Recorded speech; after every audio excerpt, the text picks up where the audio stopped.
This episode is brought to you by Portland Distro. If you like underground music, movies, and more, go to portlanddistro.com for licensed merch, vinyl, CDs, and more. Plug in the discount code 10OFF, TENOFF, for a 10% discount at portlanddistro.com.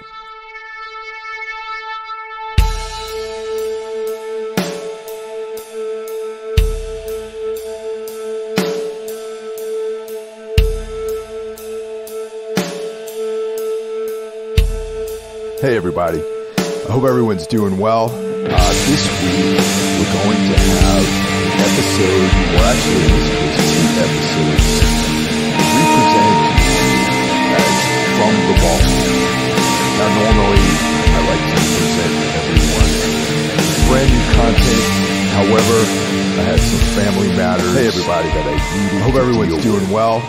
This week or so, we're going to have an episode, or actually in this case 2 episodes of everything represented to you. So I like to keep things on track. The vault. This is way back. Normally these episodes are from the very beginning with brand new content. Just starting to figure out what I'm doing. I had some family matters. Frankly, I still don't really know what I'm doing fully. Still week or so, learning all that stuff prohibited me. But this is to episode a brand new 5 episode of Everything Went Black. 8. So I like to keep things on track. Like a lifetime ago. This is way back. These episodes. One of these episodes was the first interview I did when I was just starting to figure out what I'm doing. Someone here has been a huge frankly, I still don't really know what I'm doing fully prior to working on Trash learning all that stuff, which still exists. Episode in this kind of nomadic episode on the road sort of way from way back like when I was a lifetime ago. It was one of the most. One of these episodes was the first interview I did with Malcolm Tent, someone who has been a huge influence. The other episode is a tour episode. He's the proprietor of Trash version of Tombs, which still exists when we were on the road in this kind of nomadic, incredible band on the road sort of way that we did way back when I was growing up. Way back. It was one of the most important. There was some controversial stuff that happened on that tour, which we addressed in that episode. And the other episode is a tour episode. We'll be back next week with a brand early version of Thanks Everyone for Understanding. When we were on the road, and I try my incredible band from Italy to stay on track that we did a European tour with. This was enjoyable for everyone. There was some controversial stuff that happened on that tour, which we addressed in that episode. And I just want everyone to check it out. And we'll be back next week with brand new stuff. Thanks everyone for understanding. And I try my best to stay on track with these things. But I hope this is enjoyable for everyone.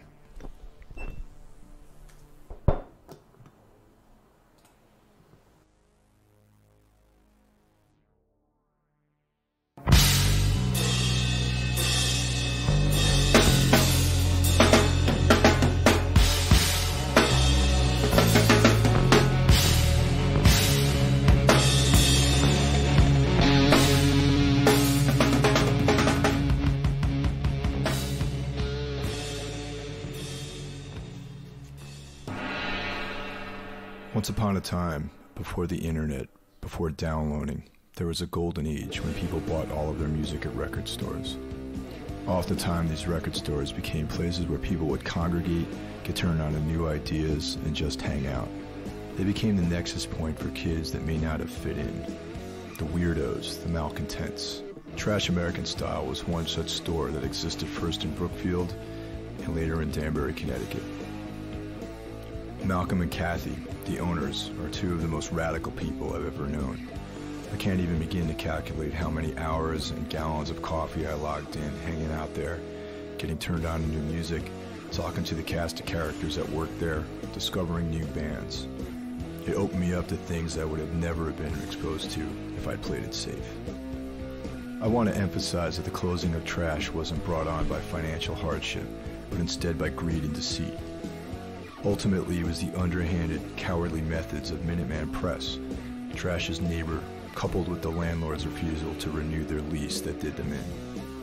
A great documentary called I Need That Record summarizes the entire saga. Despite this, the story continues. Malcolm and Kathy, faced with the obstacle of their store closing, decided to take it on the road and travel with the store, taking it to the people. This is one of the primary lessons I learned from the Trash American Style crew. The refusal to give up, to choose your path and stick with it despite everything else. That's why Malcolm will always be the man. I caught up with Malcolm in the parking lot of Heirloom Arts Theater in Danbury this past weekend. The occasion was an adrenaline overdose show. The parking lot was filled with old punks and younger kids. Malcolm rolled up with his distro and we talked. Before any more hell breaks loose. Yeah. So I already have a basic historical summary of trash written, which I'm going to insert into this whole thing. Yeah. But maybe just in like a few sentences, kind of encapsulate the just the basic shut down the store and the decision to take it out on the road. Right. That's because that's what I want to focus on. Is that, Okay. That sort of thing. Are we rolling right now? We're rolling right now. All right. Well, basically, what happened to the brick and mortar version of Trash American Style was that after 21 years in business, 18 and a half of those years in the same spot on Mill Plain Road, we were informed by our landlord that our tenancy was no longer required. We had a neighbor who owned a print shop, and he had been trying to angle us out of there for about a year. And, he offered to buy us out. We wouldn't sell. He then tried to buy the building just to get us out of there, but he was such an incompetent boob that he wasn't able to do that. So I guess he had a couple of sweetheart meetings with the landlord, and they discussed when our lease was going to be up. Turned out that it really wasn't that far in the future, so he just waited. And then when I went over to my landlord's at that god-awful diner that they operate, with a new lease in my hand, ready to renew, I said, okay, 10 more years? He said, no more years. I was like, oh, okay. And, well, your arms are too short to box with God, essentially. So we packed up and shipped out. And we had already been doing a lot of on-the-road vending as was. I always had my little circuit, always doing distro at shows and things like that. And it was weird because I didn't really think of myself as being burnt out on retail, but it turned out that I was. Like, I will never forget waking up the next day after we had finally moved everything out. And, I woke up with a start, oh my God, got it. Oh, no, I don't. I don't have to go anywhere. I think I'll just go back to bed, which is what I did. And from that moment on, I just kind of decided to keep doing it on the road. And we sort of had it in the back of our minds that we would look for a new spot and do more brick and mortar. But as time went on and we began to enjoy our newfound freedom a lot, we just kind of sort of put it on the back burner and then off the stove and then in the fridge and then just kind of threw it out the back door into the compost heap. And we reached a real critical moment when we were clearing out a lot of our stuff that we had in storage. And I came across the cash register. And I looked over at Kath and I said, Catherine, are we going to sell this thing or keep it? And she said, sell it. And that was it. That was pretty much the Rubicon we crossed. And I really don't have any urge to open a store at all. Sorry, kids. So as far as the radius of how far you travel with the distros, I mean, you've been frequently. I see you in New York City, other locations in Connecticut. Yeah. So how far and wide do your travels take you? Pretty much like if you were to take a compass and draw a circle around Danbury, anything within a 1.5 hour radius. And 1.5 hour drive I consider to be local. But there's certain special events I'll do, like there used to be a really hot record swap down in Washington, D.C. that I would travel down to. I still go out to Cleveland every year for the Devo fan convention, and that's always a great time. Essentially, if I have a place to stay and I can do something productive for a couple of days, I really don't mind going anywhere. I've got a permanent case of road fever. I love to travel. That kind of ties in with all the... I'm playing an awful lot these days. Right. Maybe we'll address that later. I don't know. Yeah. But I just love to travel, and it's really, really great to roll into a town and be at an event where people are like, oh, my God, it's vinyls. Getting used to the new lingo. Vinyls! Wow, look, it's... I've heard of this band, Led Zeppelin. Yeah, Led Zeppelin, they're awesome. My dad's got one of these, and just like continuing to blow people's minds just in different spots on the map. Vinyls. That's an expression I've had to grow used to that. Yeah. It sounds like a German or European expressing. Oh yes, you have the vinyls. The vinyls. The vinyls, yeah. So the not having the responsibility of the daily rigors of running the store has opened you up to do more musical pursuits. Way. Okay, so is there anything, maybe run down what musical projects you have going on right now? Oh, definitely. And one of the key reasons that I really kind of decided not to open up again was just because I get to do so much music now. I've always had various bands going on, but now I'm doing a lot. My main band is Ultra Bunny. Yes, Ultra Bunny. And since the store got shut down for us, we've recorded 2 full-length albums, 3 7-inchers. We've got another 7-inch in the can. We've played more shows in the last 4 years than we had in the previous 7. I mean, it's crazy. On top of that, I do a solo acoustic punk rock thing, just me and one guitar. I cover everybody from Black Flag to Dead Kennedys and Ramones, and I got lots of original stuff too. So I do half covers, half originals. I've got a project studio band called BB Gun, which is the more dark and introspective stuff. I've got a noise project called Infra Bunny, which is also all studio, and that's basically soundscapes and noise sculptures and just weird sonic textures. I think that's it for now. Do all of these projects, do you tour with them, or essentially? Ultra Bunny tours. Today is June 2nd, so as of this date, we're going out to Ohio at the end of July to play some dates. We're playing Bridgeport next week, New London the week after that. We're going back out to Ohio end of August. Cultivating contacts hither and yon. With the solo acoustic thing, I play anywhere that I possibly can. I just got my passport application because I played a few dates with this British guy named Tim Holhouse, Holehouse, who said, "Oi, mate," and I'm not going to try to duplicate his accent because it's futile. "Oi, mate, they would love you over there." So I was like, damn, why not?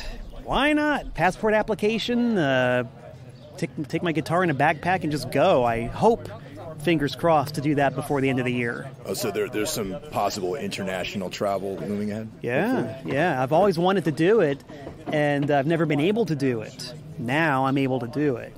And that's why I'm telling everybody about it, because the more I talk about it, the more I'm going to have to do it. There's no backing out once I spread the word.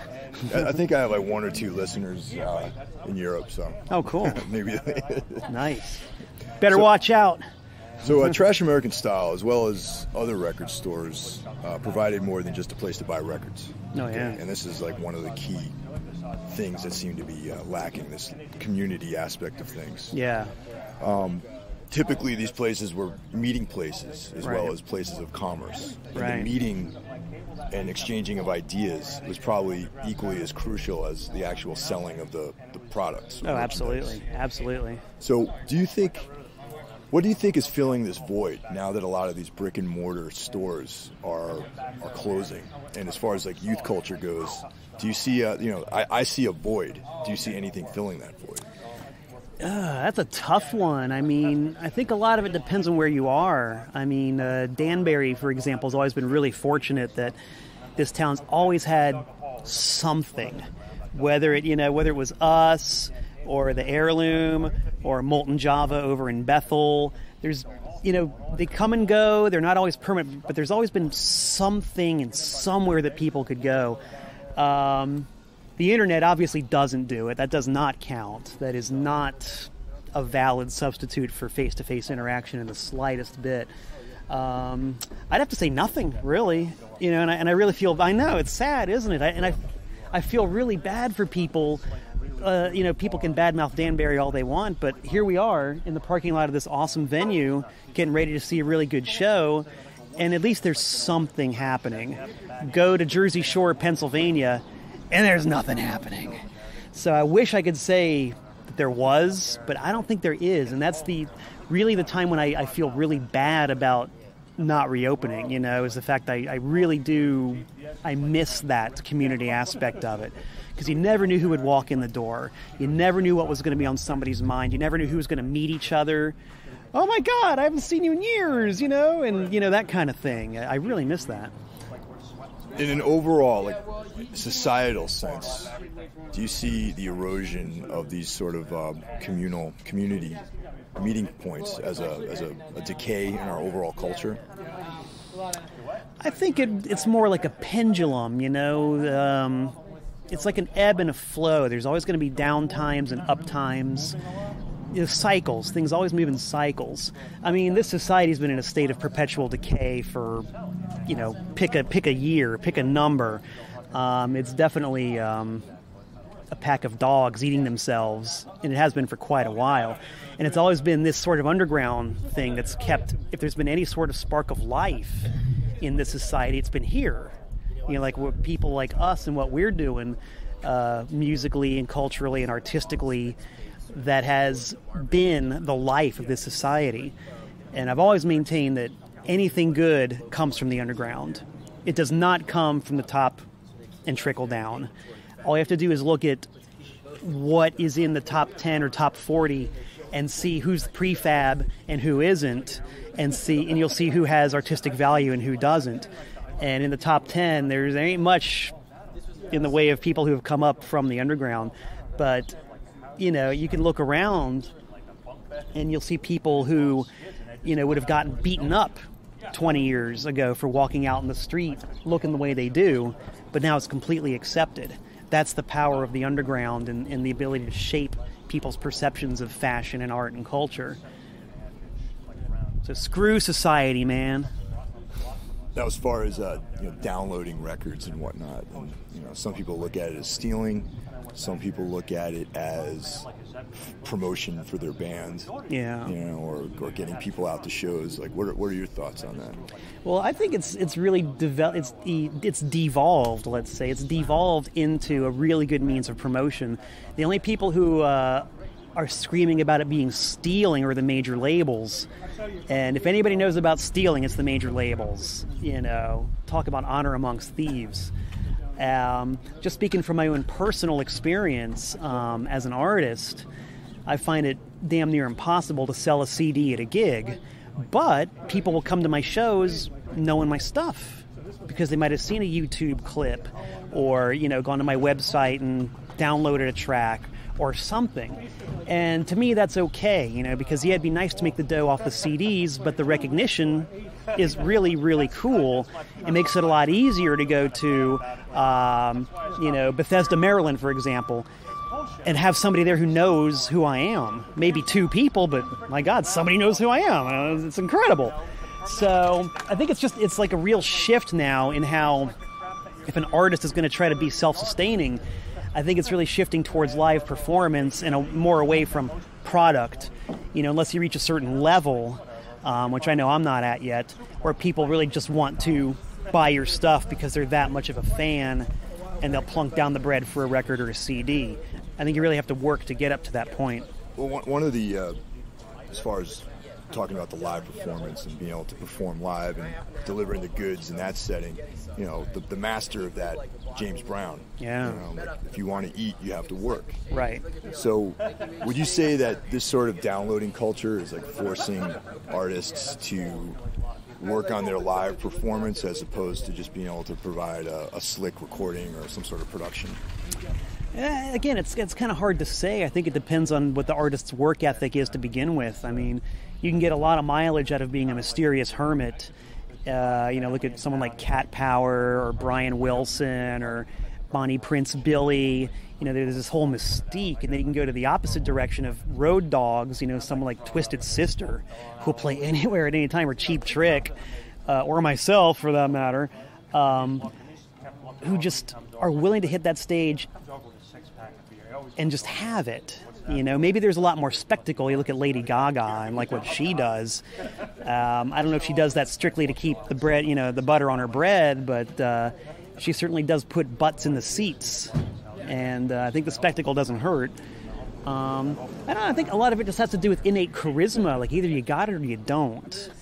And if you don't have it, you have to work a lot harder to get your message across, to project like that. Some people don't have to. They find it very easy to do so, and I think those are the ones who have real staying power. One of the things that I've admired about what you've been doing in the last several years is, the store closing.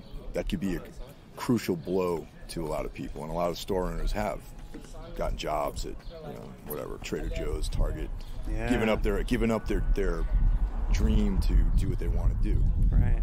So the sort of staunch individualism is something that is a trait that is an admirable trait, especially in today's society. So, thank you. What keeps you focused on that path, essentially? Like once the store closed, what was the whole, like what prevented you from getting a job at, say, Starbucks or something like that? To me, it was never an option. Never an option. I worked a job, up until the time I was 22 years old when I opened up Trash American Style. And then from after that, I worked a job for like maybe a year and a half part-time just to pay the basic bills and keep the store running.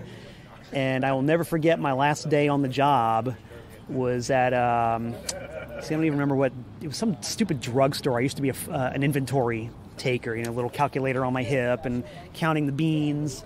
And I was at some stupid pharmacy, and I knew that was my last day. Like, I'd already given notice, and I said, I'm not coming back because, my store is starting to happen, and I ain't working here again. And I knew that was my last day, and I was never going to work a job again, period. Now, of course, I can't predict the future. You might find me, I can't say Borders anymore, but you might find me behind a Barnes & Noble counter or at the local gas station or digging a ditch somewhere. But as far as I'm concerned, it's just not an option. Like, I view that as failure, and I don't view myself as a failure. So I just know that I don't want to do that, so I'm not gonna. And I really, honest to God, wish more people would kind of view it like that. Like, you're not forced into doing anything, really. I mean, your circumstances might be dire, you might find yourself somewhere temporarily, or you might have to compromise for a little while, but those should, as far as I'm concerned, this is just the way I look at it, those should be temporary expedients. And once you're able to get over the hump and, out of the trough, pursue your vision, whatever it is. Maybe you want to be an accountant, be the best accountant that ever lived, go for it. Just enjoy whatever it is you do and make your art your living. And that's the way I look at it. This is my art. This is what I do. I'm an unrepentant capitalist. I think capitalism is an art when it's done right. There's no reason why anybody should ever feel bad coming out of a transaction. Customer happy, seller happy. There's nothing wrong with that. So at the root of this is basically not so much reacting to, what, say, an economic situation might be dictating to you, but never losing sight of what your goal is on a more, say, quote unquote spiritual level. Yeah, yeah, definitely. So that's the kind of the takeaway from that, then, I guess. Yeah, totally. Okay. Totally. I think calling it a spiritual thing is actually very accurate because, obviously a lot of thought goes into it, but the drive, he said, beating on his heart, comes from within, and just like all of my interactions with people over the years have always, I've just always had that kind of bigger goal in mind, I'm not just here, I never ever thought, hey, I'm here to sell you a record. I'm the conduit to facilitate you getting what you want and what you need. A medium, really, nothing more than that. And I think that if there's any reason why I've been able to keep doing it all these years while others have fallen by the wayside is because of that. Nobody ever once walked into Trash American Style looking for a Wide Awake record and had me try to force a Metallica record on them. Hey, kid, if you like Wide Awake, you'll love this. It's like, no. You can't dictate to people. And that really is one of the things that's lost in the internet purchasing sort of facelessness of buying records these days, is that, oh yeah, I want to go buy like a Dark Throne record, so I go to some distro and I buy it, but you might not know what's in the periphery, right? Unless there was someone there to sort of have that conversation with you about, exactly. If you like this, you might like this other thing. And an algorithm on Amazon is not a good substitute for that, It's a little frightening, actually. Yeah. So, mathematically, duplicated. having a real personal interaction with some sort of, program or something. Yeah, it doesn't cut it. And I find that all the time. One might get kind of jaded and think that, the internet has taken the place of that personal interaction. Not at all. If anything, when I talk to people, they're like, man, it's just so great to actually talk to somebody about this, like somebody who knows who Kate Bush is, or somebody who saw the Bad Brains, or, whatever. I mean, the human element will never, ever, ever be replaced. Well, there's also the intangible things of even just seeing a show flyer, like when you go to a record store, you're going to buy like something that might not be related to that. You might be buying like a Mazzy Star record, when you see a flyer for a Cro-Mag show. Yeah. You're like, well, wow, what's this all about? So it broadens the the experience, just Definitely. having this physical place to go to. Definitely, like the oldest gatherings for humanity has always been the marketplace. The market is where humans have always congregated, and that's something else that I don't think is ever going to change. It's human nature. It's in our genes. So you don't see millions of people sitting in front of these tiny screens wired together by this wireless network, a substitute for that? Well, I'm sure there's some governmental body somewhere that would like to force the issue, but if it does happen, I don't think people are going to go willingly. There's always a certain subset of people who have no social skills whatsoever, for whom the internet is a real boon, but, your average human being doesn't really want that. Are you familiar with Ray Kurzweil? No. The singularity theories about like humanity and technology sort of, melding together and reaching like a critical state. It's interesting because nowadays he had all these predictions over the last 30 years about technology, and that's one of his predictions. Is like this sort of singularity of technology and humanity. And I was curious if you'd heard about any of those theories, and if you thought maybe you had a prediction about how far away we might be from something like that. Well, it's another one of those intangibles. You'd have to make something like that really attractive to, everybody. Right. Not just the sociopaths or whatever. Yeah, I wouldn't go out on a limb and try to predict that. I don't rule it out, but humanity. How do you predict what this massive hairless monkeys is going to do from one minute to the next? Yeesh. This is another kind of far out, unrelated question, but it is kind of related in a more esoteric level, I guess. And it has to do with alien visitation and sort of. I've been watching this documentary on Netflix called Ancient Aliens, and there's all this quote unquote evidence of alien visitation to ancient civilizations and whatnot. Yeah. Now, all of these, sort of alien embodiments have been humanoid in nature. Okay. Right. Now, do you think that it would be possible if there was such a thing as time travel, that these quote-unquote aliens are actually future humans visiting the past? That's a theory. Yeah, good question. Because if there was another sentient being from another universe, why would they be humanoid? Indeed. Why would they even be carbon-based? Indeed. Yeah, that's a good one. I had never thought of it like that. Yeah. But I like it. Yeah, if you think about how, like, technology, how, like, even in the last, say, like, from the Wright brothers to 1968, in, like, basically 70 years, we went from flying these, like, cloth and wood contraptions into, like, landing on the moon. Right. So thousands of years down the line, it's not unreasonable to think that man could, harness time travel, or something like that. I don't rule it out at all. Are you a Doctor Who fan? Oh, I love Doctor Who. Well, all right then. There could be Time Lords in our not ancestry, but further down in our family tree. Patrick Troughton, by the way, was the best Doctor. I agree, yeah. I like him. There's like some newer ones which I haven't seen, like the more recent Doctor Who stuff. Yeah, I kind of lost track after they reintroduced the series a few years ago with the guy who looks kind of like you, as a matter of fact.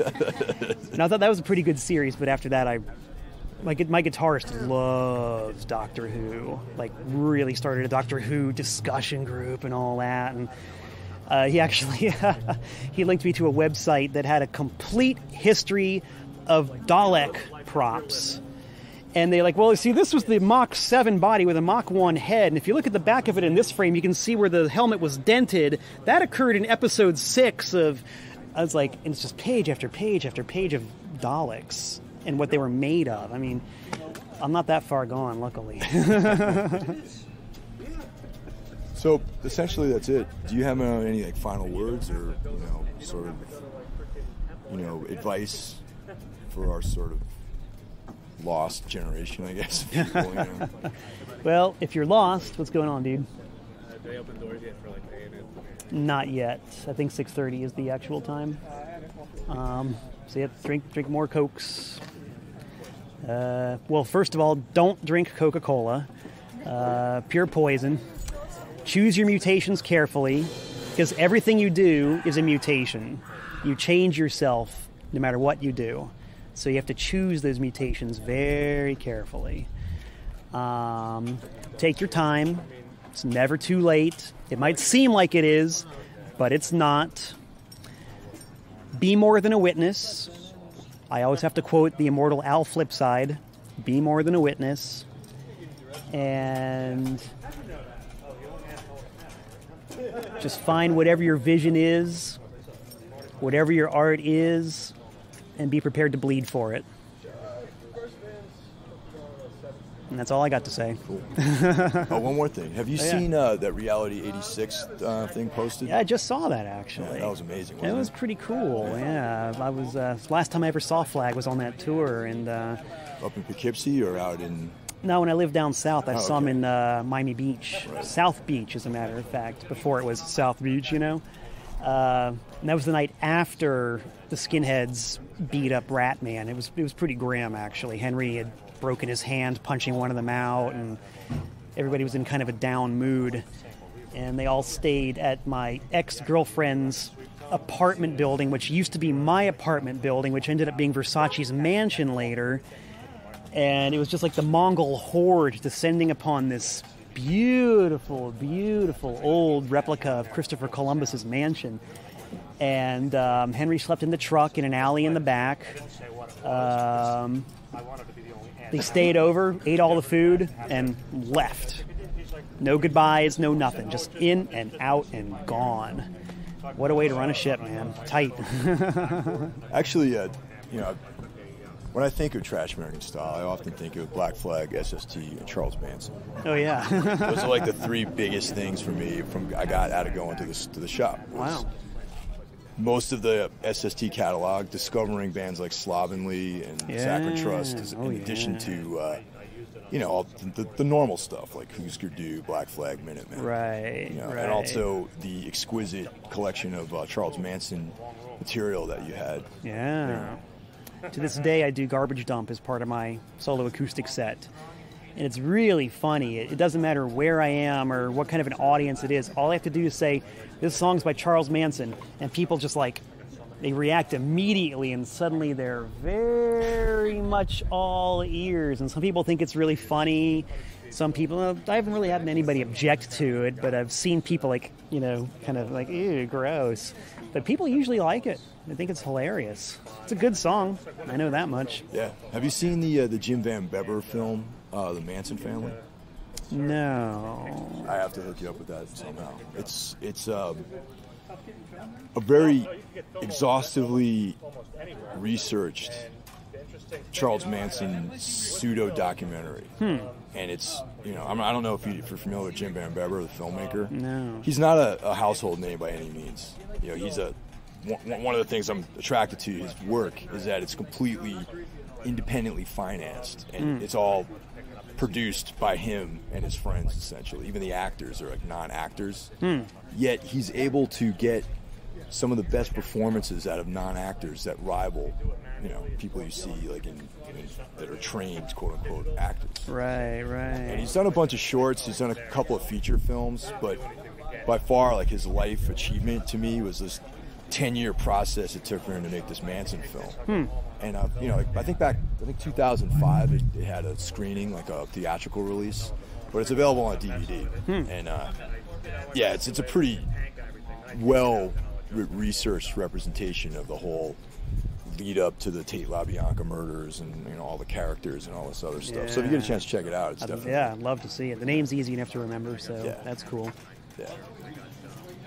Yeah, just the fact, just the fact that they had their own little society, and it was very, very rigidly structured with rules and theology. I mean, really incredible. It's not just your average, hippie murder cult. There's a lot going on there. Totally. Yeah. One of the things that I keep reflecting on is the fact that Charlie was only out of jail for a few years in his adult life. Right. Right. And he's been locked up for he's got to be in his 80s at this point. At least his 70s. Yeah. He's been locked up for decades. So those few years that he was out running wild and out there in California, he must relive those moments every single day of his life. Sure. Because all his reality right now is a concrete floor. Right. He really had it in the Summer of Love. And I always think about that, what an incredible chance of fate that someone like Charles Manson was dumped into a place like San Francisco at a time like the Summer of Love. Like, what are the odds of that, It's mind-boggling.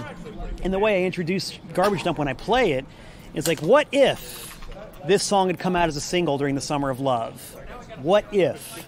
Oh, garbage dump, oh, garbage dump. One shudders to think. And and the thing is he could have disappeared and no one would have ever heard from him again, and he could have lived happily ever after. Right. But there's that criminal mentality, man. Yeah. That tragic flaw that just put him on that path. Right. Coupled with just the most random quirks of fate and chance meetings. I mean, what are the odds, that he would have found, who was it? I forget who the first girl in the family was. He just had this way of finding these totally lost kids, and I guess because maybe he'd been a pimp and knew how to work the psyche of a young, confused girl. But guys, too. He could zero right in on what their weaknesses were and bring them in. Sure. Really, really incredible. And if he'd gotten out of jail a year earlier or a year later, everything would have turned out differently. Totally. He probably would have sunk into obscurity because he wouldn't have had that sort of petri dish. That's right. To cultivate in. Yeah, it really is something to meditate upon. There seems to be a lot of books coming out. Another resurgence in books like creation books. They seem to be publishing a lot more Manson texts recently. Huh. A lot of them are just kind of retellings of stuff you've already seen, or like repackaging of existing material, But there just seems to be sort of a little bit more interest in Manson these days. Yeah, people have always been interested in Manson. I don't even know how many Manson T-shirts I had sold over the years, and all the cassettes and CDs and stuff like that. Have you ever read a book called Witness to Evil? No, I haven't. Stupid title, but it's the best book I've ever read about the trial. Oh, okay. It was written by a reporter. Forget the guy's name. But, everybody's read Helter Skelter, Sure. so you get the Bugs impression of how things went down. This guy pretty much plays it straight down the middle, and he tells it like it is, and it's a really, really revelatory. See, that's more what I'm after, is like an objective viewpoint on it rather than something colored by the prosecutor. Or Right. Witness to Evil. I wish they had given it a better name. Yeah. But it really is a good book. Quite recommended. I'll have to find that then. Yeah. All right, we'll have to roll. Looks like we're going in. in. Thank you very much, sir. Oh, my pleasure. Thank you. I'll see you down the road, man. Right on. Take care. Are you sticking around? Tonight's my parents' anniversary.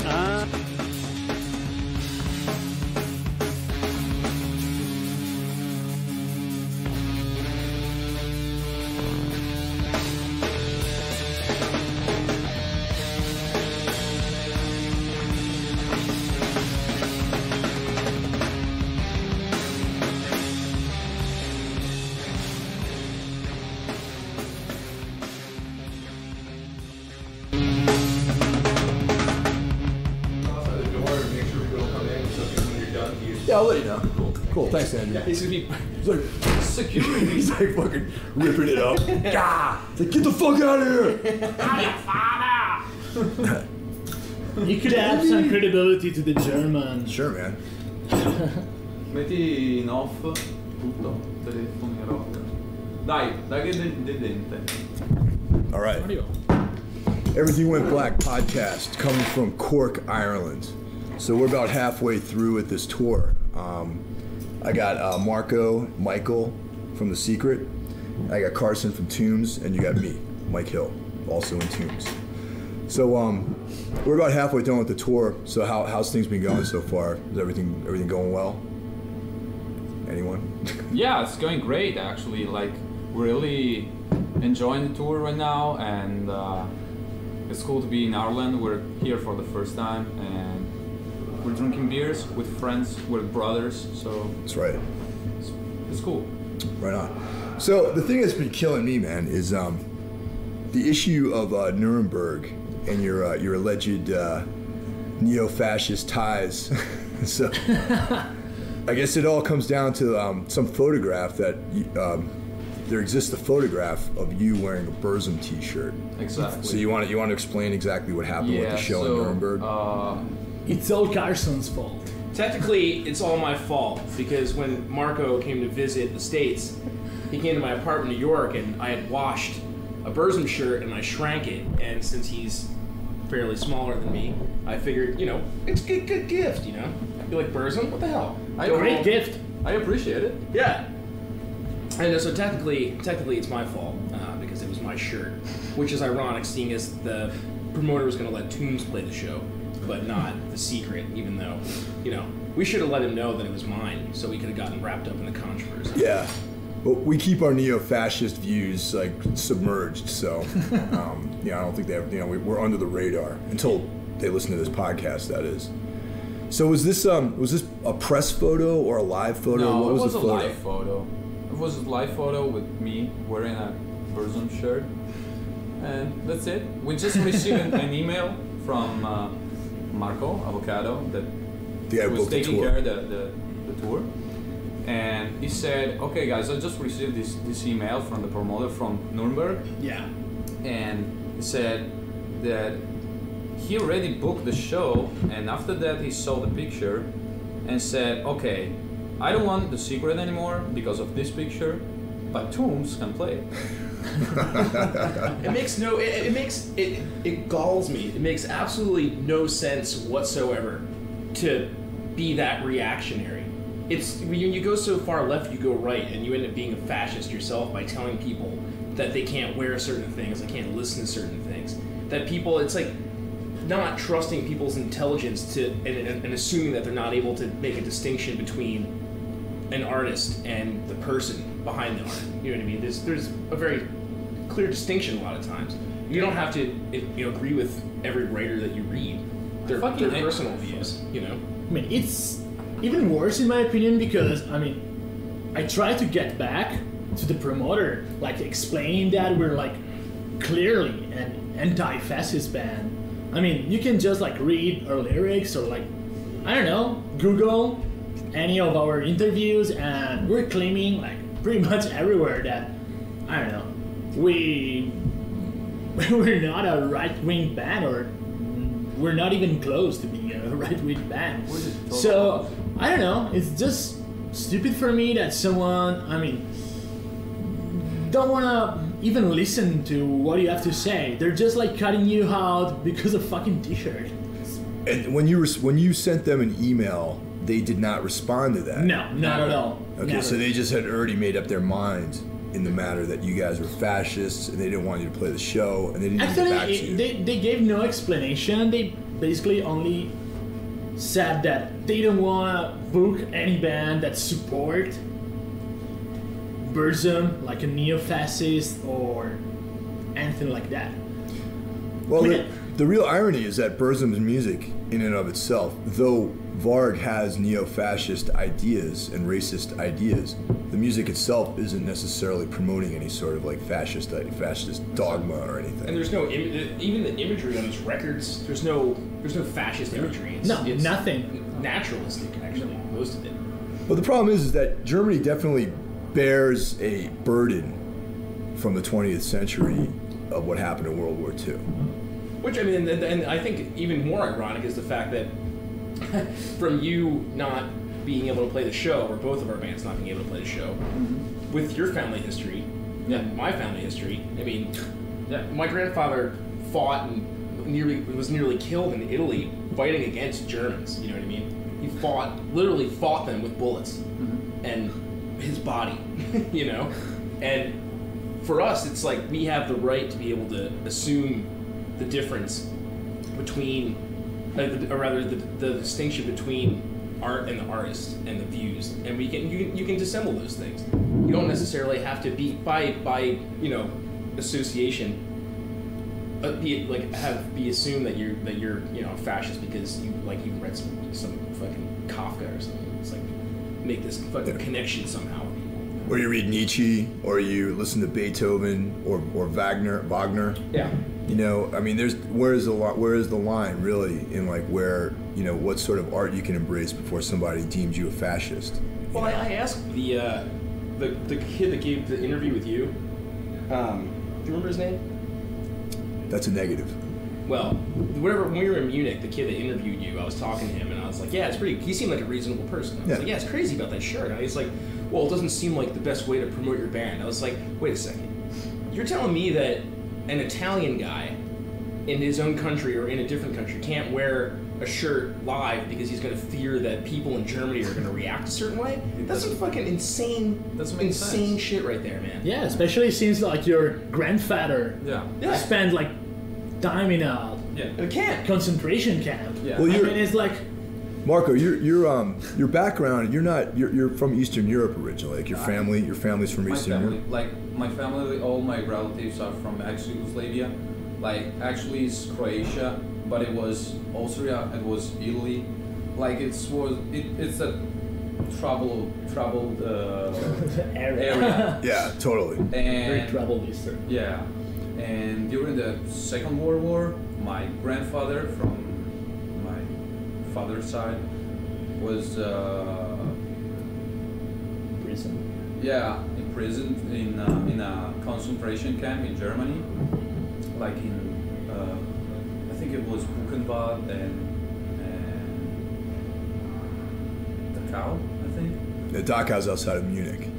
Yeah, I think so. Yeah, actually he survived because the war finished and he came back to the ex-Yugoslavia like on his leg.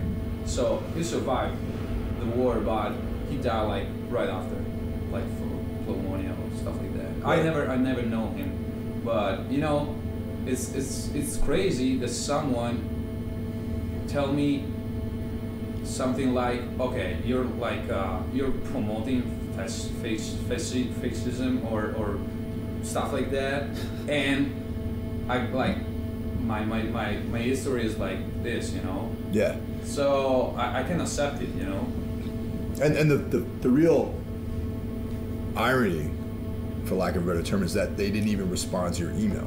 Yeah, I mean, it's totally. I mean, I'm okay if someone wants to start a dialogue or if someone wants to make us questions because it's a legit thing. I mean, you can ask someone, their opinion about different stuff, but I mean, someone like just decided from a very superficial knowledge of like about hard bands that we weren't allowed like to play a show in their town because of a t-shirt. Yeah. Makes no sense in my opinion. Also because, if you really want to have this kind of extreme mentality about these kind of things, you shouldn't allow any band that listen to black metal In to Europe. play. Yeah, in Europe to play any show because Burzum is just like one of the bands that kind of promoted like controversial ideas. But no one ever asked me why I was wearing a Darkthrone shirt, Yeah. and it's kind of weird because they had like very controversial ideas on their early works, but it's not like they're not as iconic maybe as Burzum. Right. But it's a very superficial way to face things. I don't know. I don't really think that you're solving any problem by having like this kind of attitude, like. Well, and also you guys have been part of the hardcore scene for a long time too. So you guys have been part of that. So it's like, just through actions as opposed to just dialogue. I mean, clearly you guys aren't fascists. I mean, the crushing people's right to self-expression and their ability to just wear what the hell they want and listen to what they want to, it makes it, I think, that much more appealing for people. Yeah, people on the fringe, right, who want to embrace that as sort of ideas. If you tell them they can't do it, then it's going to make them want to do it even more. Yeah, exactly. It's the classic case. It's like, it's like youth in revolt. It's a classic case of if your parents tell you can't do something, it's going to seem that much more desirable and you're going to do it. And you're probably going to get in trouble doing it instead of just having it out in the open and then having it be an open, honest conversation about it. Because, I mean, ultimately there's always a backlash against like the sort of politically correct kids, who, and then it gets to be like this sort of regional thing where like, okay, these guys are politically correct, they have these ideas, these anti-fascist ideas, so someone who may want to rebel against that is going to be pushed even more towards like fascist and right-wing ideas because they just want to stand against somebody. Exactly. Instead of demystifying the whole thing and just being like, all right, hey, like in the United States, we have freedom to embrace any kind of media that we want, and it's up to the individual to discern which is healthy and which isn't. And by supporting that, if you go, say Burzum went on tour, all right, probably be sold out shows everywhere. Probably, But Sure. I mean, or say Graveland, like an actual fascist, racist sort of band or guy, legitimately neo-fascist goes on tour. If somebody isn't in agreement with that idea, they shouldn't support it. True, but it's up to the consumer. It's like whether or not you go to the show, whether or not you buy the T-shirts, whether or not you buy the records, like that sort of thing. I mean, it just it shouldn't be regulated. It shouldn't be dictated to people what they can and cannot consume as a consumer. Left up to their own devices, I think people can make relatively sane decisions. And I like Burzum's music, and I don't like him as a person, and I can separate those two things. Totally. And it's very easy. It's almost laughably easy because it's like, you have self-confidence. You know who you are. You know what your beliefs are. You're not going to be influenced by him in that kind of way, which is one of the arguments that the kid that did the interview with you had was, I think we were talking about that, Marco and I actually, or maybe you were telling me about it, that people are afraid that a kid is going to come see The Secret, and they admire you, they like your band, you've touched their lives in some way, they listen to you all the time. And the kid admires you, and he sees you having a Burzum shirt on, so he's going to say, "Wow, I wonder what this Burzum is all about." And then they're going to listen to the record and be like, "Oh my God, I hate Jews and blacks." And But that's not even promoted in the music. No, I know, but that's what I'm saying though. But if people get into that and they research him and then they find that somehow, it's like you have to be a weak, malleable person to be that easily influenced. And who said you wouldn't be completely influenced all the time by that? Yeah. And it's like, I wouldn't worry about the Burzum shirt. All you have to do is look back into your history, 60 some odd years, and it's right there, man. You fucking helped destroy most of Europe and fucking kill millions of people, innocent people, ruin lives across the earth.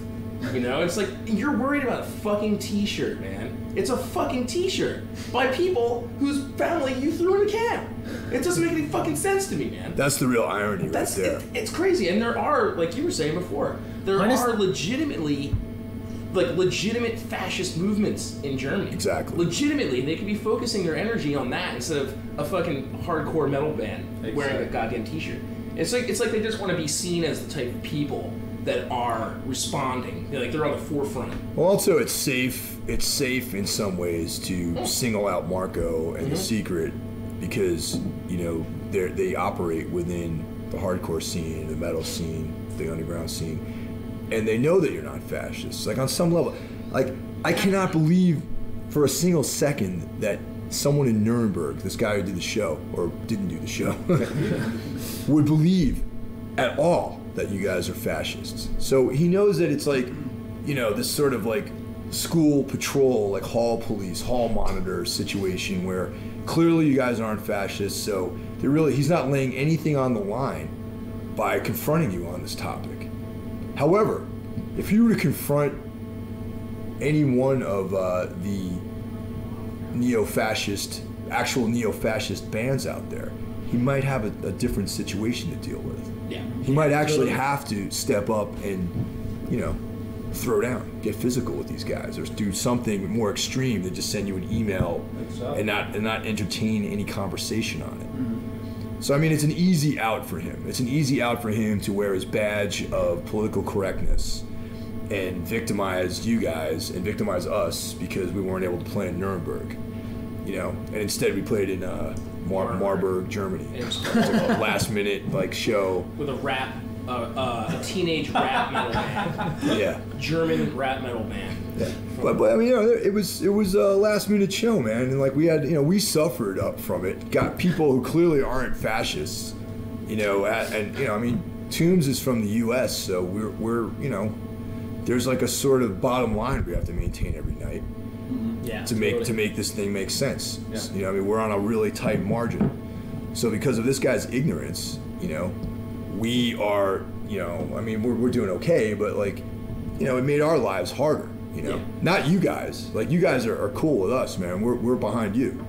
We're not behind this guy in Germany, this guy in Nuremberg, who decided that you guys were fascists and made our lives fucking more difficult, I think it's ridiculous too that he didn't respond. Because if you make an accusation, you throw an accusation someone's way, the person being accused is entitled to respond, and to defend themselves and to defend their reputation, because it's also marring your reputation. Mm-hmm. By canceling it kicks up this controversy. Now people start talking about, well, secretly, are they fascist? Are these guys Italian fascists, man?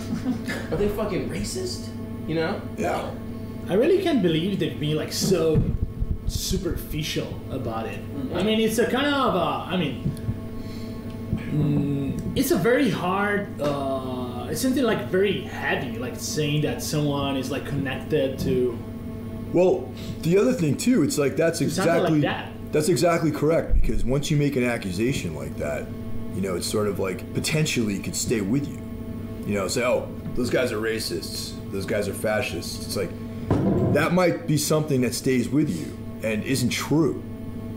So it's almost slanderous in nature. It is. The same thing happened with Wolves in the Throne Room, from exactly. Quoted in Vice magazine. They weren't allowed to play in Germany. It was Nuremberg too, actually. It was exactly the same city, the same guy, probably. The same kid. Same one. It's completely insane to me, man. But those guys ended up playing the show, and I remember they had this big, conference before the show started where they Nathan had to talk to these kids and to explain that they weren't Nazis. And that's Wolves in the Throne Room, a bunch of hippies. These guys are total, hippie, just liberal-minded dudes who don't have a racist bone in their body or a fascist bone in their body, but were made to explain themselves to some fucking narrow-minded, PC motherfucker, And it's maybe you should have had a dialogue with the people. Maybe there should have been some sort of conversation. There should have been some kind of open rapport between you and this promoter,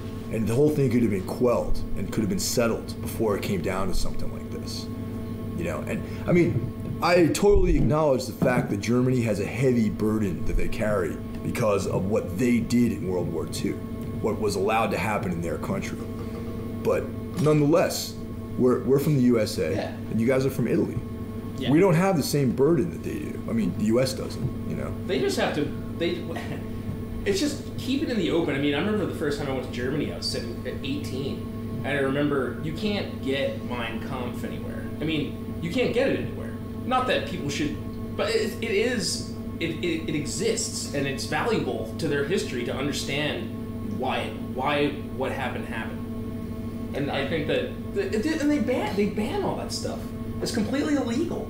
But yet everyone has one, because now it's this kitschy thing to have Mein Kampf, because you can't have it. Yeah. So, by banning it, people are all of a sudden more attracted to it, instead of just having it be out in the open. I think it's the same way in the States with kids when they drink, you know what I mean? Yeah, it's drinking and drugs. 15, 14-year-old kids, they start drinking, it's well, we're not supposed to do this, you have to be on the slide, and it makes things more unsafe for everybody. Mm-hmm. Instead of just having it out in the open, be oh yeah, if you're gonna do it, just do it at home. Yeah. And have your parents be cool with it, that kind of thing. It's like out in the open. In Italy, is there a legal drinking age?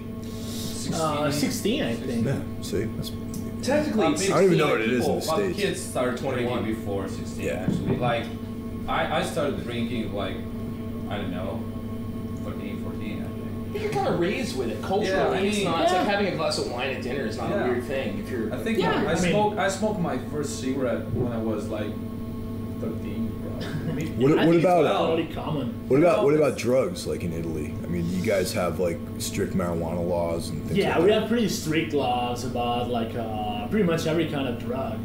I mean, it's very weird because like the most like right-winged part of our government actually try to put like every kind of drug, you know, at the same level, like comparing like marijuana with heroin.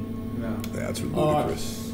It's I mean it's I don't know. Again, it's a very superficial thing, but you know, I mean, we have like a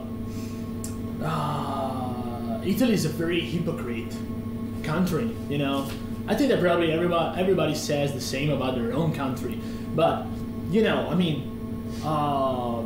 the Vatican still has a lot of power in Italy. Yeah, totally. Yeah. I mean, and even if people are not going to the church anymore, I mean, they still have their word is still important. Yeah, I mean, their word is still important. Like, and I don't know, we're like technically, Italy is not like a religious country. I mean, On everyone should have like the right to be religious or not, or to choose any religion. But there are like still politicians in Italy that are like discussing if it's like right to have a crucifix in every school room, you know? Right. I mean, I think it's totally crazy because I mean, we're moving to a multicultural society, and I mean, it's gonna be even more multicultural in the future. Yeah. So it doesn't really make sense to, I don't know, force people just to, I don't know, to have something like that in every schoolroom, because like the crucifix is not representing our country, but only like a part of it. Right. But it's not. I mean, every other idea is not represented, so I don't think it's right. I mean, but people are still like discussing and like spending a lot of time like discussing about like such useless topics. You know, I Sure. mean, I think it's totally crazy, but. Well, even in the States, there's like theoretically there's a separation of church and state, but a lot of the more right wing politicians clearly embrace a Christian ideology, and that level of suppression is what is actually being carried through in our country, as reflected by our drug laws and just general legislation in the U.S. as well. Well, a lot of those old laws, all the old blue laws and all the old drugs. I mean, fucking in the U.S., every single drug it wasn't legal. It was decriminalized. There was nothing on the books about heroin, morphine, about fucking marijuana, cocaine, all these things. They were just drugs that opium. People just did them, and they got along fine. I mean, we created one of the greatest legal documents on earth in the Constitution and our Bill of Rights. It's like people were fucking smoking hash and doing opium. You know what I mean? Yeah. Like writing on hemp paper, like. Which is illegal in the United States at this point. I mean, to grow hemp is illegal. It was even more insane when they started making these things illegal. The failure of prohibition and its subsequent creation and the strengthening of the mafia systems in Chicago and New York because of that, because of alcohol, that everyone did anyway. Even though it was illegal, it's really hypocrite. Yeah, it just turned. But the problem is, like when you our marijuana laws, it's the same thing that would happen in Prohibition. One day you're having a beer at a bar, you're not a criminal, you're a tax-paying citizen, a hard-working guy, and then the next day they sign a fucking paper and they're gonna haul your ass off to jail because you're drinking beer. And then all these mafias got so much money from running whiskey and gin. You know, because there wasn't a whole lot of beer going on. It was mainly whiskey and gin. It was like Distilled spirits, and it was so much more dangerous because there was no regulation. So people were just going fucking. They were just creating this like bathtub whiskey. And also, wine, distilled spirits are further away from the natural state of like, you know, natural fermentation and whatnot. So there's like the plant earth energy is taken out of the process, you know. It just completely blows my mind, though, you know, to consider. I mean, the epic failure. Prohibition was such an epic failure, and it was only because a small group of people wanted it to be that way. Or was it like people just kept on drinking, man? In the 30s, yeah, the 30s in our country, yep. People, and it's actually widely seen as being one of the most like wild, freewheeling times in the country. Because everything was underground. Yeah, everything was completely underground. And the thing is, though, in the United States, you know, the law enforcement, like right now, yeah, drugs like marijuana and whatnot are illegal in most states. In California, if you have like a medical card, you can purchase marijuana for medical reasons, quote unquote. Yeah, something's changing. But there's still like money. Money is really what governs the whole thing because we have the DEA, we have law enforcement. They need to be erased. And that the DEA, yeah. So with those agencies, people drawing salaries, they need something to enforce. So these law enforcement agents are enforcing these drug laws. You know, which if you're someone who's smoking a fucking plant which grows naturally, you can get thrown into jail with a guy who like rapes kids or something like that. Yeah, and even your if life you're is not fucking ruined. Harming anyone, or if you're not like being, I don't know, dangerous for anyone. Yeah. I mean, even if you're like, I don't know, just like relaxing at home. Yeah. I don't know. Yeah. So It's like making broccoli illegal. It's like suddenly you can't have broccoli. You know, it's like suddenly broccoli is illegal, and if you're caught holding broccoli, you're in. I love broccoli too. Dude, that's the staple of the gorilla diet is broccoli. Really? Yeah. Dude, What about Gorillas deers? eat broccoli? I love it. Yeah. What about deers? We were talking about it. Deers? Deer. Oh, reindeer. And Reindeer. the Amanita muscara mushrooms. Yeah. Man. They're just hallucinating. They're like hallucinating constantly, dude. They're just blazing on psilocybin mushrooms Reindeers in all the jail. time. That's fucking funny, man. I don't know if I'll ever be able to look at a reindeer the same way. But even psilocybin, like mushrooms and stuff like DMT and whatnot, are all Schedule I drugs where you can get thrown and do hard time because of these things, which are fucking natural substances, man. Yeah, it blows my mind. I mean, my parents smoke weed every now and then. You know, my dad has certain illnesses that the effects are relieved a little bit by smoking grass. And he doesn't smoke it all the time, but he likes to have a toke every now and then. He has for his whole life, basically. Uh-huh. And he was saying, I was like, you know what, man? You worked hard your whole life. You're a military veteran. You pay your taxes. You know, you raised a family. And the idea that you could go to prison, you would go to prison. My dad would go to prison, or my mom, for fucking having some weed, makes me sick to my stomach, man. It's insane. Yeah, it's insane. At least, I mean, New Jersey, where my parents live, the laws are pretty loose. I mean, you're not going to go to jail the first time. A place like Oklahoma, it's harsh. Yeah, we have friends in Oklahoma. Who possibly if they were caught, even though they're like, you know, really stable, they're married, Yeah, you know, they nice. live in a house, they're both gainfully employed. You know, they're like upstanding citizens as perceived by the American public. Because they smoke weed, they could be thrown in jail for like, you know, a lot of years. It's the whole thing. It's, I mean, going back to just civil liberty and personal liberty, the idea that as long as you're not hurting anyone else or infringing on anyone else's rights and liberties, you should be able to do whatever the fuck you want to do. Yeah, I totally Anything. agree. Complete, total freedom, man. Like decriminalization of all drugs. Complete decriminalization. And I've heard the argument that, you know, if we make heroin legal, you know, people are just going to start doing it. It's like, you don't have to make it legal. You just have to remove the criminal element from it. It's a matter of the health system and society to deal with. I don't think that if heroin was all of a sudden decriminalized, that any of us, Mike Hill, the prime example. I use Mike here. Once they make it legal, yeah. Can you imagine? I can't imagine. When you're jacking heroin. Suddenly, in your I'm arm like with needles? smack, No. like banging like smack every night. Yeah, you know? because the thing is, it's not the law or the fear of going to prison that keeps people from doing these things. It's the common sense that it's going to be really fucking bad if you become a junkie or you become addicted to this drug or you die.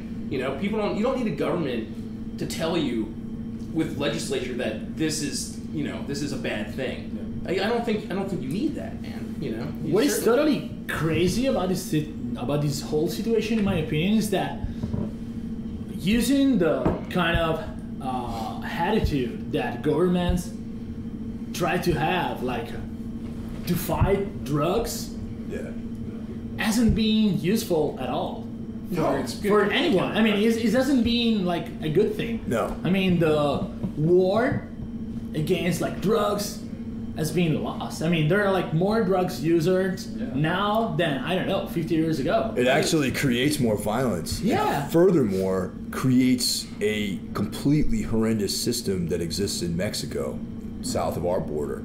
You know, where people are getting murdered, and there's these like incredibly powerful drug cartels, and if they're basically exist to serve the United States' drug habits. You know? I mean, drugs exist. People do them. They're fun. They can be really fun. But also, like, they're fun, but they can also be like things like Amanita muscaria mushrooms, DMT, are naturally occurring substances. Marijuana, substances like that, they occur naturally, and it's like. Early man, when he came down from the trees, like sampled all of these things and is an integral part of our development as a species. Yeah. You know, and they're here for a reason. They're here to be used. So it's how can that be fucking illegal?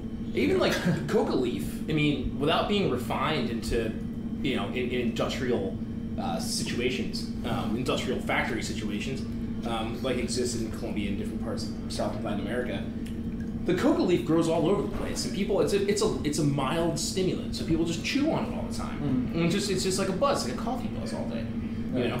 And I mean, that's the thing. Like what I was saying before, that the laws don't stop people from doing these things; they just criminalize them. I have a lot of my friends that do cocaine. I know a ton of people in New York that do cocaine. It's everywhere. Yeah. I mean, whether you like it or not, it's all over the fucking place. Yeah. And if I wanted to, I could literally make 2 phone calls. I could make 3 phone calls, and within a half hour. I had to think about that. 2, no, 3. No, well, because it's 3 different situations. I could call my weed dealer, and I can get him to just ride his bicycle over, you know, and then offer me fucking grape ape or headband or, you know. Headband. Yeah, young widow or whatever the hell it's called. And then I could call the coke guy if I want, because I have a number. People have numbers, you know. Call that guy, he'll show up, and then I can order pizza. So I could have a pizza, a bag of coke, and a bag of weed within a half hour. Share with us your number. Yeah. By the way, I think it's not like only an American situation. I mean, I think it's pretty much like that everywhere in the world. I mean, it's really disgusting in my opinion is that like a lot of people. Like politicians are like trying to sell this whole idea of purity, you know, to like the average people, just like to have their support and to have their money and to have power, you know, even if it's a total nonsense. I mean, every smart person or like normally intelligent person in the world probably know what the deal is. I mean, yeah, totally. You know, what was a politician in the U.S.? I forget his name. I was listening to NPR or WNYC before we left. I was in the shower, and I have a radio that comes on. It's WNYC. It's a public radio station, and they were talking about I forget his name, but anyway, he was so vocal about being in opposition to marijuana. And then he was found to be a fucking pothead, man. Yeah, totally. Yeah. It's like, what I forgot is that wrong guy's with you? name You too. fucking sellout, man. it happens the same in Italy all the I listened to the time. Joe Rogan podcast actually we were listening to when he was That's right. I can't remember that cat's name though. I forget his name, but yeah, he was like fucking selling people, like putting people in prison basically, and then he's a fucking weed head, man. It's like, what is wrong with you? You're insane. It's happening the same in Italy.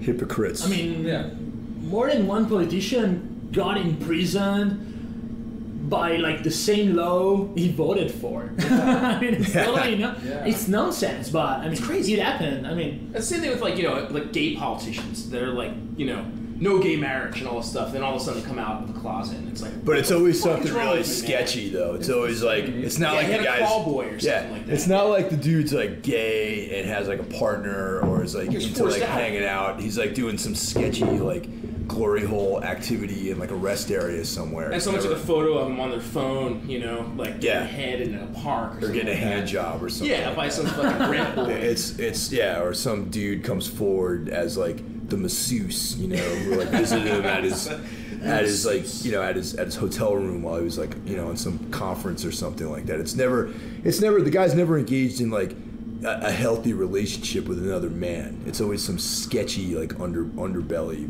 like version of that sort of lifestyle. And that's another thing too. It's like this whole idea that of gay marriage in the U.S. It's like, I mean, you're not hurting anybody, man. You know? No, I mean, you're not hurting anybody. You're just trying to be happy. Yeah. So just let people be happy. What's the point of oppressing people like that, man? It's like, what do they get out of it? Is what I'm really curious in about. Italy, politicians complained about an IKEA. Oh yeah. You know, Okay. the furniture. Yeah, of course. We have them in Yeah. the States too, yeah. They complained about an IKEA advertising that was saying, I mean, like something like IKEA is like home for everyone, and they put like this picture of like two guys like holding their hands. People complained about it. I mean, it's so fucking crazy. I mean, I just don't know what people are afraid of. Yeah. It's like they're not gonna come try to fuck you, man. Yeah, man, You know what I mean? totally. You got a wife or Yeah. a girlfriend, and like you live out in the country. Who cares? They're not gonna come in and ruin your neighborhood. Actually, they'll probably improve your fucking neighborhood. Yeah. Man. But Make it they're- a lot better of a place to live. It's gonna look better. Yeah, You know, better people are- restaurants. Yeah, you're gonna have nicer haircuts. Yeah, totally, You know what I man. mean? Like better jeans. There'll be a gym in the area. Yeah, a gym, you know, everyone's gonna be stoked. There'll be a dog park, like all Yeah, that kind of totally. shit. It's like, come on, man, just let it roll, you know? Like, what do you care?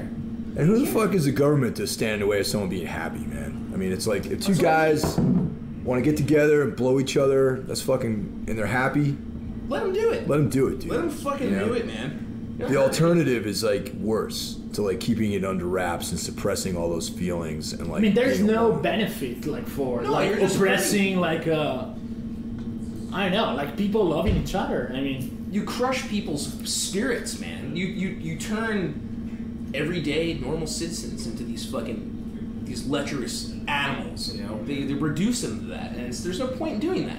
You force people underground. It's like it's a little bit, you know. You got to go to these like special clubs, or you got to go. Like, Yeah. Imagine being a fucking. You have to wear a I hat. think this would be a good time for the Donner Pass story, man. Yeah, man. Actually, this is a really good legendary story, man. This It's is been fucking- making the rounds in our little circle of friends. Like back, I don't know, like 7 years ago maybe, when I used to play in the band Anodyne. We were on tour, and we were crossing from Sacramento, California, over to Reno, Nevada. Yeah. So across the Sierra Nevada mountain range, there's the Donner Pass, which back in the 1800s, there was that lost party who ended up eating each other. They got snowed in, they ate each other.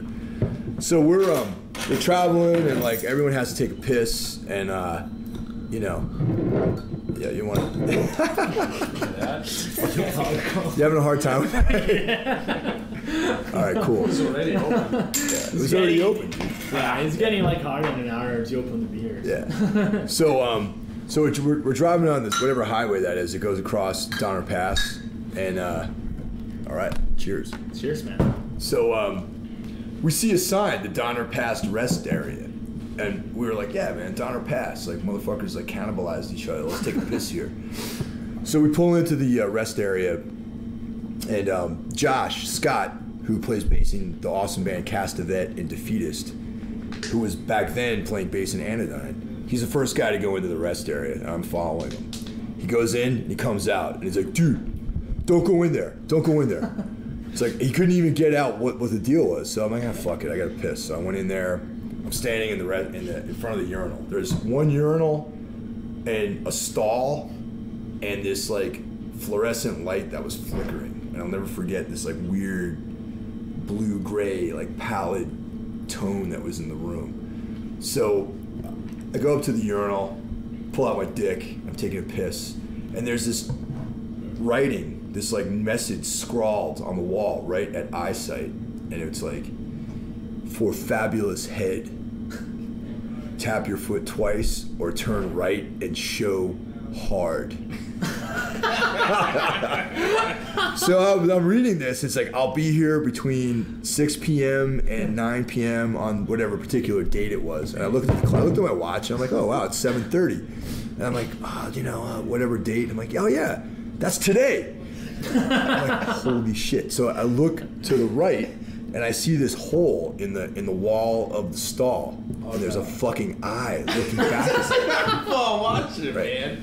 And I see this foot, and I just peace out. I'm like, this is too intense for me, man. This isn't my scene. You know, I like girls. Where was this? It was in California. It was like right before you go into Nevada, in the Sierra Nevada, Donner Pass. It's only because they smoke weed, man. So they have So I left, man, and I was like, whoa, this is like fucked up. So I ended up peeing outside. But I'm like, this is what it's driven to, though. It's like this poor guy has to like hang out in a rest area to suck an anonymous cock because whatever like climate in his town doesn't let him meet somebody he can potentially be happy with. Did you say eventually you guys watched him come out? Yeah, we watched 49ers like starter jacket. Yeah, actually, we were sitting in the van and we were all freaked out, and we were just like, oh wow, that was really fucked up. So we watched this dude come out. He had like this regular nondescript looking guy, and he just some regular looking guy with like a 49ers like sweatshirt and a baseball hat, you know, and he came out, kind of looked around, and he went back in.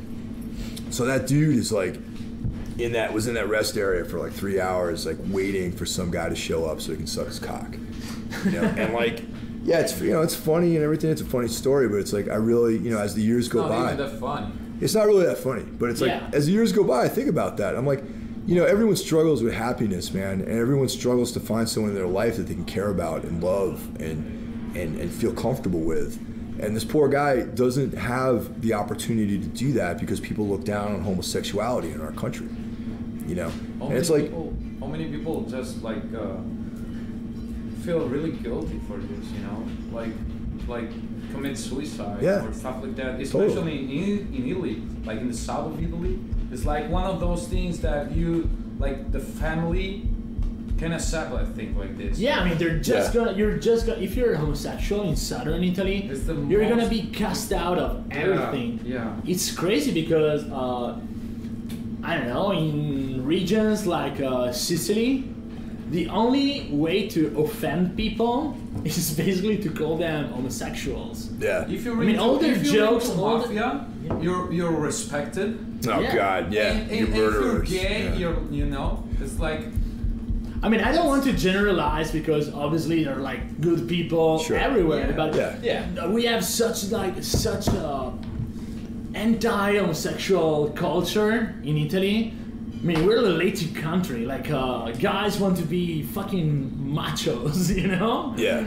Well, that's where everyone goes wrong, man. Because it's like the reality of the matter is that everyone's reacting to this kind of like monotheistic, religious system. Even like people who aren't religious, there's still this sort of monotheistic vibe where there's like a strong male dominant image that people follow.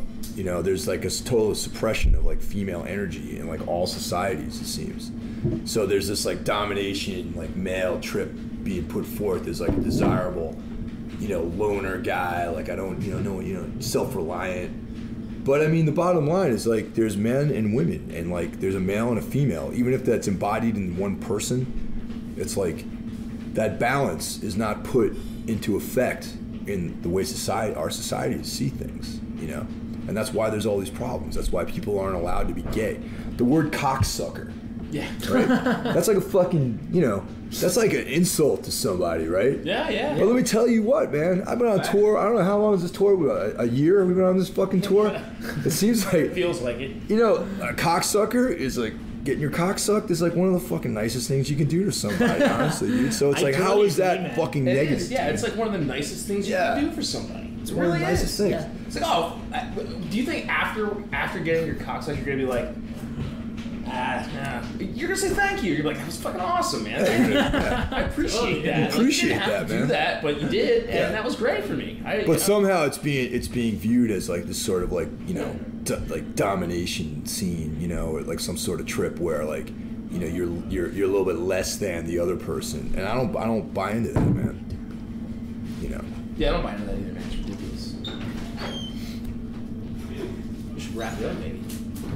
Yeah, man. We got some food coming up. We got some food coming. Yeah, we're just chilling. We're here in Cork, Ireland, getting ready to Beautiful play. town. Beautiful we like town, it. Cork, man. We Yeah. like it. Yeah, it's I like it. Yeah. Cork? But, you know, Yeah. Cork's Yeah, cool, man. I haven't really seen anything except the inside of the venue. But it seems nice to me, man. I actually walked down the street and went over to the river, and it's a nice looking city. It's a very pretty town. Yeah. I like it a lot. Yeah, it seems cool. I feel like I could live here. Ireland in general has been a really nice experience so far. It's like I've never been here myself.